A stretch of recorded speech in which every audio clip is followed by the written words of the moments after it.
Endometriosis taught me a lot of things about myself, like I'm strong as hell, I can withstand a lot of pain.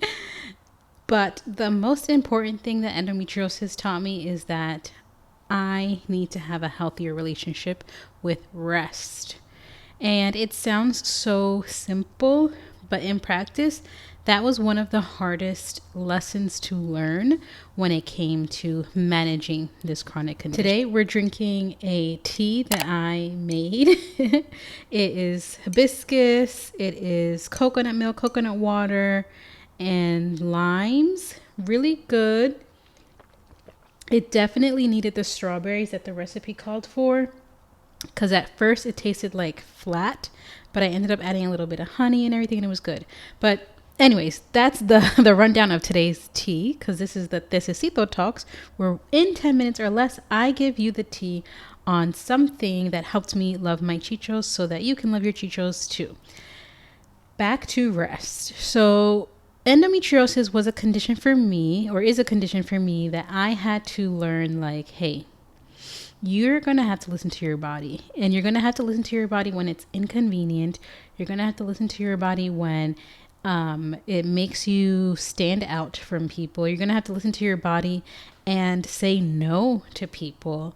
And you're going to have to make people uncomfortable because you have to put yourself first. Growing up as the first gen eldest daughter in a Latino family, that was not easy, and it's still not easy, right? We are taught, and it is so normalized to put ourselves second, third, last, if we're being serious, in service of everybody else in the house. So when I had to learn what my body needed to feel safe and comfortable to not flare up at the drop of any sudden change, it took me really understanding rest and my body's demand for rest. An example I can think of where the last time I wasn't paying attention to my body that I had a flare up was when we were getting ready to move, and I had been cleaning up we had like a storage closet in our patio, our patio, and I was there like haciendo de todo.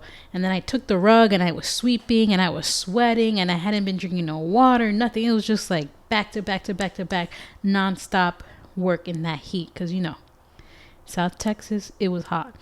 And what ended up happening is as soon as I sat down, my body said, oh, finally, we're sitting down.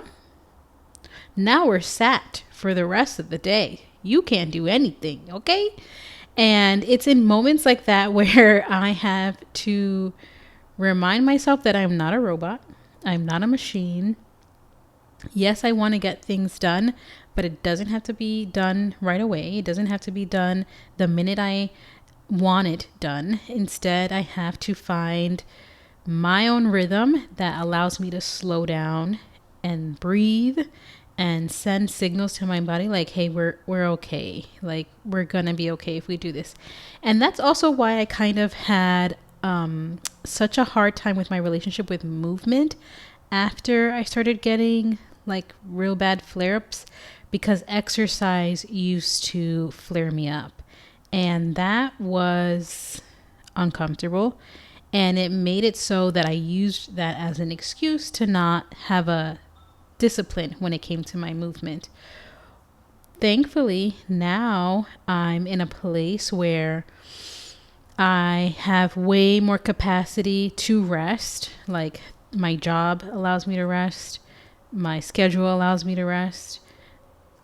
All of these things allow me to rest as I need. And when I do my movement, I'm able to slow down and let my body know, like, we're not doing anything that's scary that you need to freak out about. And if anything, we're doing something that's super chill and it's time to have fun and like, let's see how strong you can be. But it took this period, I feel like, of not doing anything that allowed me to see what my body can do after I've allowed it to rest for this long time.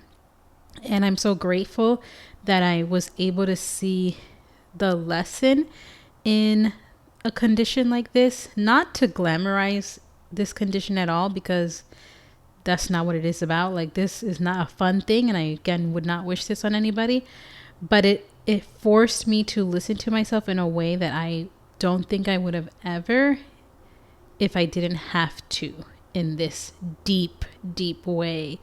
And in listening, I'm able to, again, slow down, eat how I should in terms of managing the condition as well, and look for, or pay attention to, I want to say, like, pay attention to the little inklings that bring me closer to my ancestral wisdom, my inner knowing. If you watched my first video where we talked about endometriosis, we talked about inner knowing, but allowed me to listen to those little things to, again, help me deepen my connection to myself so that I can take care of myself fully, and not to act like I'm the best and I have it all figured out, because I don't.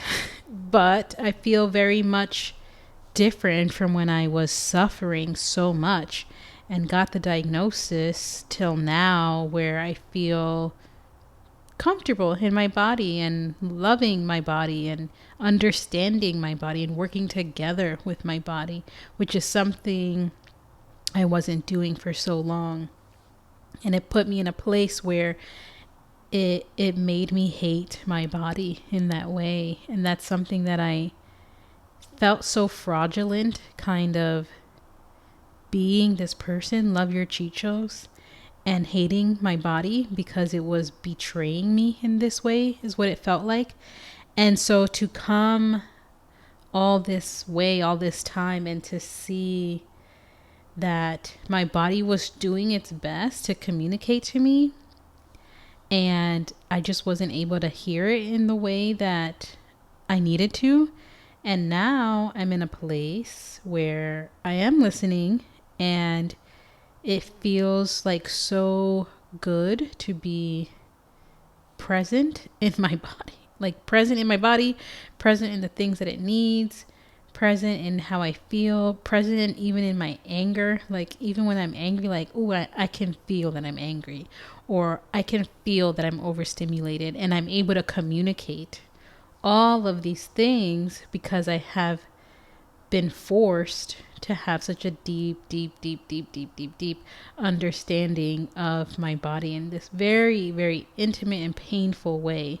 So for folks that are on this journey of like, what the heck is going on with my body, I want to say, like, give yourself grace while you're figuring out how to manage the condition, because it does suck.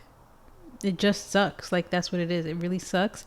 But at the same time, if you're able to figure out what it is that your body needs, you'll find your like middle ground in this place, hopefully, from you taking care of yourself in a way that is true to you, because it really sucks. There's just like no other word for it. Like, this pain is just not fun. So while you're figuring it out and being open to trying new things and all of these things, give yourself grace, because it is a lot. It's a lot of hard work. And if you're trying these things, I don't want you to feel how I felt at times where I was alone. I didn't know what I was doing. Like, you're never alone. There's communities of people.